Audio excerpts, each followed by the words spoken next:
Hello, everybody. This is Joseph P. Farrell with news and views from the Nefarium on July 17th, 2025, a bright and sunny Thursday. So, first things first, as you know, we do have a vid chat scheduled for tomorrow, Friday evening at 5 o'clock U.S. Central Time. We are good to go on that. There are some lingering pop up showers, but they are supposed to be gone by tomorrow. So I'm going to go ahead and have that vid chat. But as always, keep your eye on the forum in case I have to make any last minute schedule changes. Now, let's get down to business. I have an article in front of me that I actually briefly alluded to during a recent interview with Tino von Struckman. Now, many of you know Tino and know that I occasionally appear on his show. We just recorded an interview yesterday, and I don't think that he has it up yet, but during the course of the interview, I alluded to this article and apparently its claim that President Trump either mentioned or authorized the Ukraine to strike Moscow. You heard that correctly.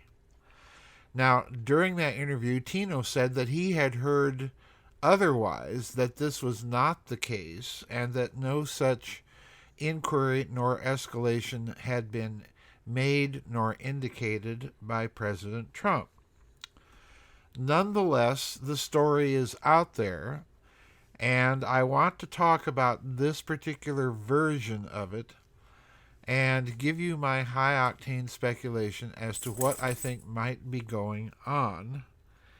And let's just write it down to another case of Orange Man shooting off his mouth in a very delicate, nuanced situation that could be potentially very dangerous. So we'll get back to that in a minute. The article is titled Trump Asked Zelenskiy if the Ukraine, and it's the Ukraine Gulf, if the Ukraine could hit Moscow. So here we go. Quote, President Donald Trump has privately encouraged the Ukraine to step up deep strikes on Russian territory, even asking Ukrainian President Volodymyr Zelenskiy whether he could strike Moscow if the U.S. provided long-range weapons. The Financial Times reported on Thursday, citing people briefed on the discussions. So in other words, it's coming from a fairly good source. And you'll notice the peculiar wording. Asked the Ukrainian president whether he could strike Moscow if the U.S. provided long-range weapons. So in other words, there is a question hovering over this as to what the proper interpretation of the remarks is. We'll get back to that. To continue. The newspaper, citing two people familiar with the conversation between Trump and Zelenskiy, said the U.S. president had asked his Ukrainian counterpart whether he could hit military targets deep inside Russia if he, that is the American president, provided weapons capable of doing so. Now, again, this is to me a telltale clue as to what might be going on here, and we'll get back to that. The White House did not immediately respond to a Reuters request for comment, and therefore Reuters could not verify the report.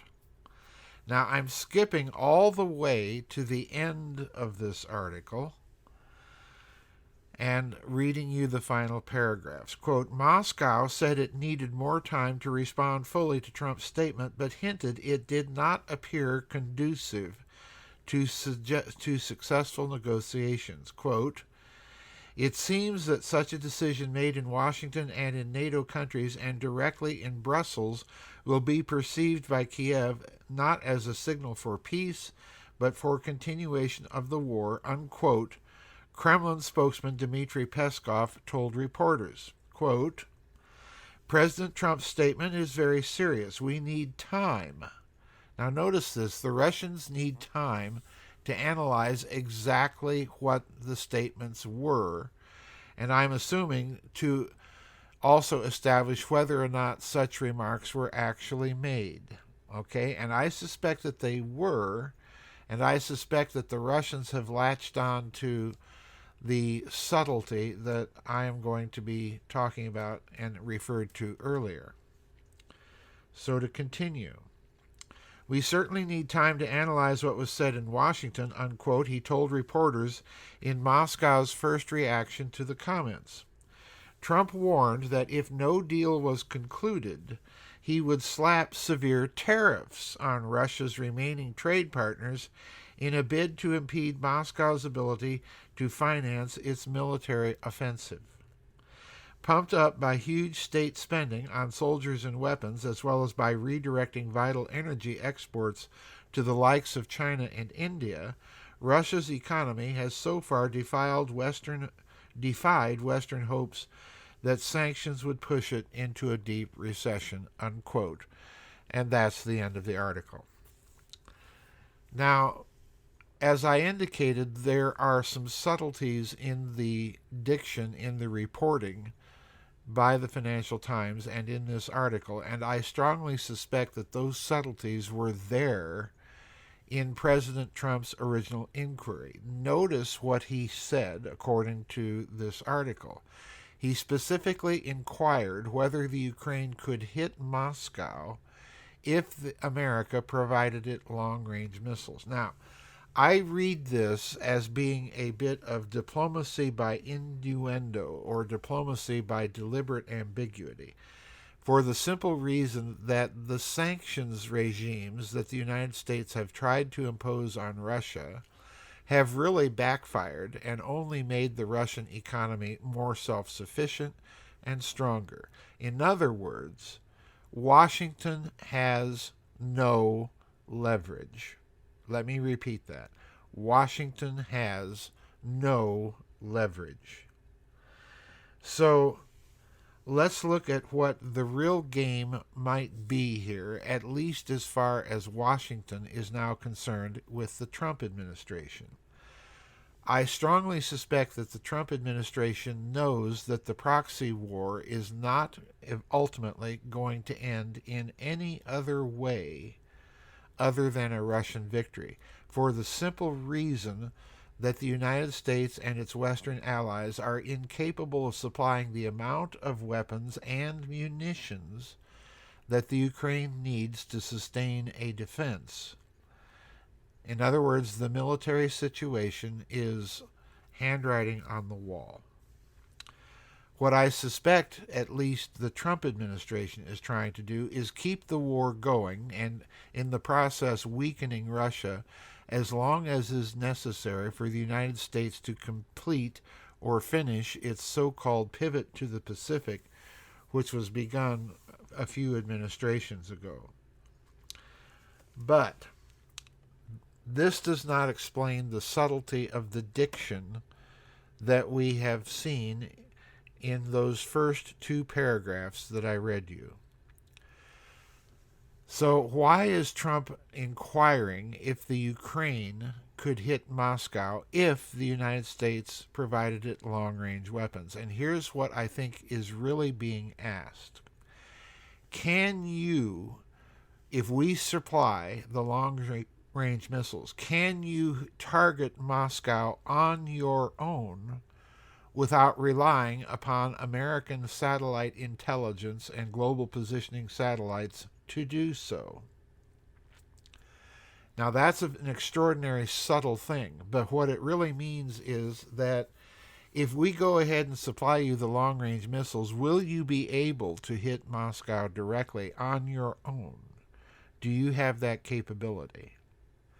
Now this to me is what is so very, very disturbing about Trump's comments, because first of all, it indicates a willingness to escalate the situation there dramatically, and potentially it is also an indicator that they are very aware that Russia's retaliation for American involvement in allowing that escalation to occur may be indeed not only to target targets in Europe with the NATO allies, but in the United States itself. And this should concern everybody. I just have a blog coming out this week about what the real message and meaning of those Russian hypersonic Oreshnik missiles really is. The real message is we don't need nuclear weapons for a strategic response. Let me repeat that. We don't need nuclear weapons for a strategic response. Because what they're demonstrating is a capability to land hypersonic missiles with all the effect of kinetic rods of God's weapons. Because these missiles strike so fast that the sheer kinetic energy alone that occurs on impact is equivalent to a tactical nuclear weapon, and they can strike with extreme precision. In other words, Mr. Trump, we can drop these missiles down the chimneys of Mar-a-Lago just like you guys just dropped those bunker-busting bombs down the air shafts, ventilation shafts in Iran. That's what we can do. And we don't need to put nuclear bombs on the ends of those missiles to achieve the strategic destruction effect.